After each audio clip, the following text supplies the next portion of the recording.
माननीय प्रधानमंत्री नरेंद्र मोदी हे संविधानावरती आलेलं प्रश्नचिन्ह आहे.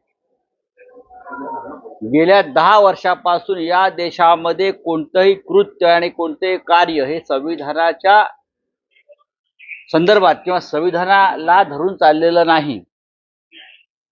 या देशातली न्यायालय, या देशातला निवडणूक आयोग, या देशातली संसद यांना संविधानाने दिलेले हक्क आणि अधिकार मोदींच्या राज्यामध्ये उद्ध्वस्त झालेले आहेत. न्याय व्यवस्था दबावाखाली आहे. निवडणूक आयोग, ज्याने या देशामध्ये स्वतंत्रपणे निवडणुका घ्यायच्या असतात निष्पक्षपणे, तो निवडणूक आयोग हा राज्यकर्त्यांच्या दबावाखाली काम करतो. हे संविधानाला धरून नाही. नरेंद्र मोदी आणि त्यांच्या लोकांनी संविधानावर बोलू नये, तो संविधानाचा अपमान ठरेल. मोदी यांनी सांगावं त्यांनी गेल्या 10 वर्षामध्ये कोणतं कार्य संविधान मजबूतीसाठी केलं हे त्यांनी सांगावं ना. भारतीय जनता पक्षानं सांगावं.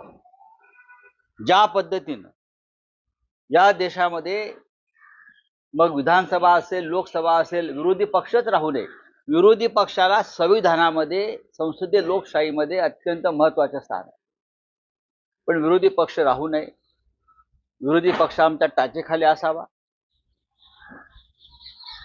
सेंट्रल एजन्सीत तपास यंत्रणांचा गैरवापर करून विरोधी पक्षांच्या मागे चौकशीचा ससेमिरा लावावा, त्यांना तुरुंगात टाकावं.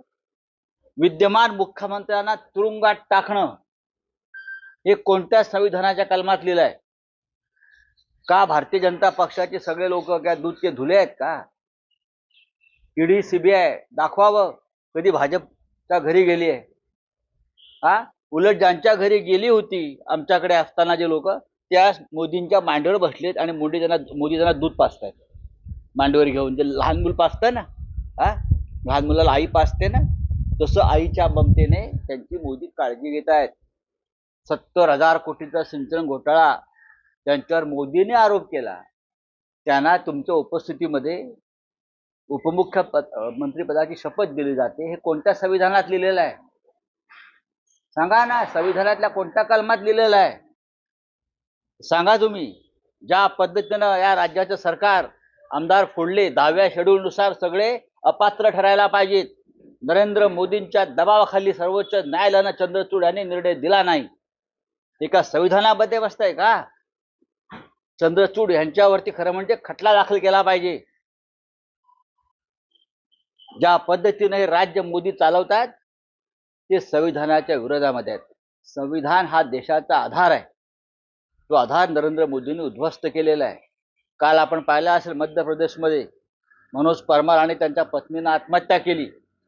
त्यांच्या लहान मुलानं राहुल गांधींच्या भारत जोडो यात्रेमध्ये सहभाग घेतला आणि त्याने जमवलेला जे गल्ला होता तो दान केला. तो राग ठेवून त्यांच्यावर ईडीनं कारवाई केली, त्यांच्यावर भाजपमध्ये जाण्याचा दबाव केला, त्या आईबापांना आत्महत्या केली. हे संविधानामध्ये आहे का मोदींच्या? सांगा बा मोदींनी. मोदी हे या देशाला लाभलेले गेला 65 वर्षातले असत्य बोलणारे सगळ्यात महान प्रधानमंत्री आहेत. आमच्या संविधानाचा आधार आहे किंवा नारा आहे सत्यमेव जयते. सत्याचा विजय होईल. पण गेल्या 10 वर्षामध्ये फक्त असत्याचा विजय करण्याचं काम मोदी काळात झालेलं आहे. हा मोदींचा नवीन संविधान करता कोणी असेल तर तो गौतम अडाणी. त्यांना गौतम अडाणीला जे विरोध करतात ते संविधान विरोधी आहेत हे मोदींना सांगायचं आहे. मग का उपकार केले का? उपकार केले का? 370 कलम हटवून काय देव लावले काश्मीरमध्ये? आजही काश्मीरमध्ये जवानांच्या हत्या होत आहेत. आजही काश्मीरमधला तरुण बेरोजगार आहे. नवीन उद्योग आला नाही. आजही तिथे सैन्याच्या ताकदीवरच राज्य सुरू आहे. 370 कलम हटवलं सांगताय कोणाला? ठीक आहे हटवलं, पुढे काय? मणिपूरला जाऊन दाखवा. काश्मीरचा विषय संपलाय. तेच कसलं भजन करताय? हिम्मत असेल तर काश्मीरला जाऊन दाखवा आणि गौतम अडाणीला सांगा की मणिपूरमध्ये एखादी प्रॉपर्टी घ्या सरकारची आणि तिथे उद्योग काढा. आहे गौतम अडाणीची हिम्मत? आणि पाणी आणली त्यावेळेस अनेकांना जेलमध्ये टाकण्यात आलं तर ती घोषित आणीबाणी मात्र आता जे अघोषितपणे आत टाकलं जातं का ईडी मार्फत. बघा, आणीबाणी ही उघडपणे आणली. नरेंद्र मोदी असं म्हणतात की तेव्हा भूमिगत राहून कार्य करत होते. भूमिगत आणीबाणी 1975 साली उघडपणे इंदिरा गांधींनी आणली. ती काही लपवून आणली नाही ना. तेव्हा अनेकांना तुरुंगात जावं लागलं. प्रियंका गांधींनी सांगितलं ना, तुम्ही धडा घ्या मग आणीबाणीपासून. नागरिकांचे हक्क, न्याय खतम केल्यावरती जनता उद्रेक करते, तुम्ही त्याच्यापासून धडा घ्या. आणि इंदिरा गांधींनी त्यानंतर निवडणुका घेण्याची तीही बॅलेट पेपरवर हिंमत दाखवली, पराभव पत्करला, पण लोकशाहीचं रक्षण केलं. मोदी करणार आहे. अख्खा देश ओरडतो आहे की बॅलेट पेपरवरती निवडणुका घ्या. मोदींची हिंमत आहे. देशात झालेल्या निवडणुकांवरती लोकांचा विश्वास नाही, ही संविधानाची हत्या है. चलो बोले, चलो हिंदी में बोले, बस हो गया, हिंदी में बोलिए. क्या है? सब अरे छोड़ दीजिए, चलो. हाँ, शपथ ली है कल को लेकर मोदी ने शपथ ली हुई है, इसमें तो संविधान में जो शपथ लिया गया कि जीरो टॉलरेंस किया जाएगा. क्या जीरो टॉलरेंस किया जाएगा? भ्रष्टाचार को लेकर, लेकिन महाराष्ट्र में जिस तरीके से कभी बोला है मोदी जी ने ये? तीसरा शपथ था उनका सर. कहाँ था, कहाँ लिया शपथ? सब कहा गया था उनकी तरफ से. अरे छोड़ दीजिए, वो पुरानी खबर है. मराठी में हो गया है. हिंदी के बाद अगर कुछ होगा तो मुझे बताइए.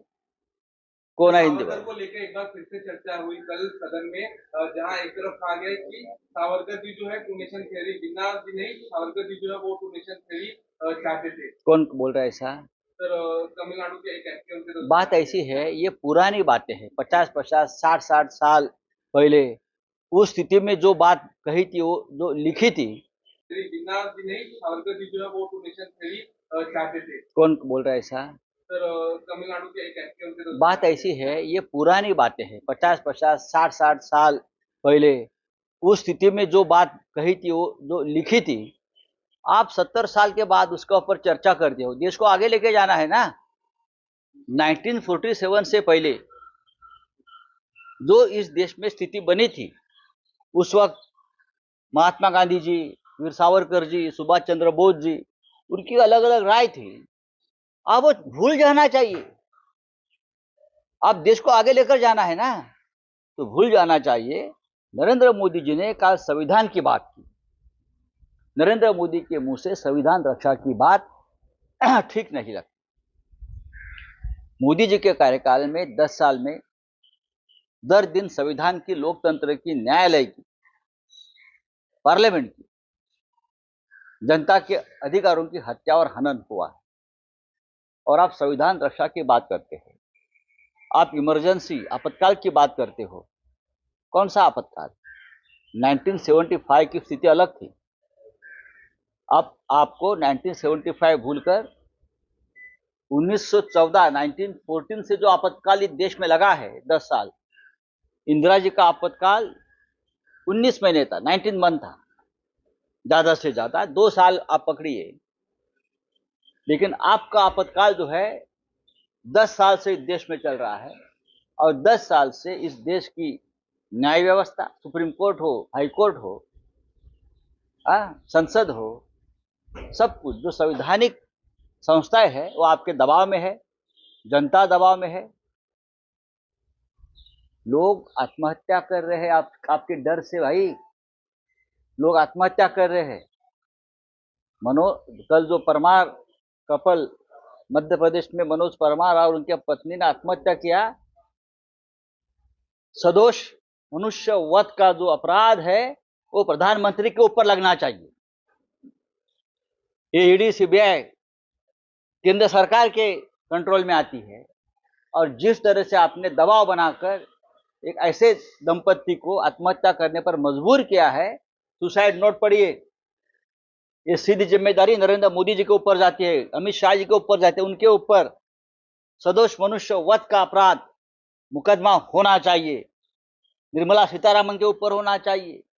उनका बच्चा भारत जोड़ो यात्रा में या न्याय यात्रा में राहुल गांधी जी से मिलता है, अपना गुल्लक देता है, दिमाग में रखकर ईडी उनके घर पर रेड करती है, कांग्रेस छोड़कर बीजेपी में आने का दबाव डालती है।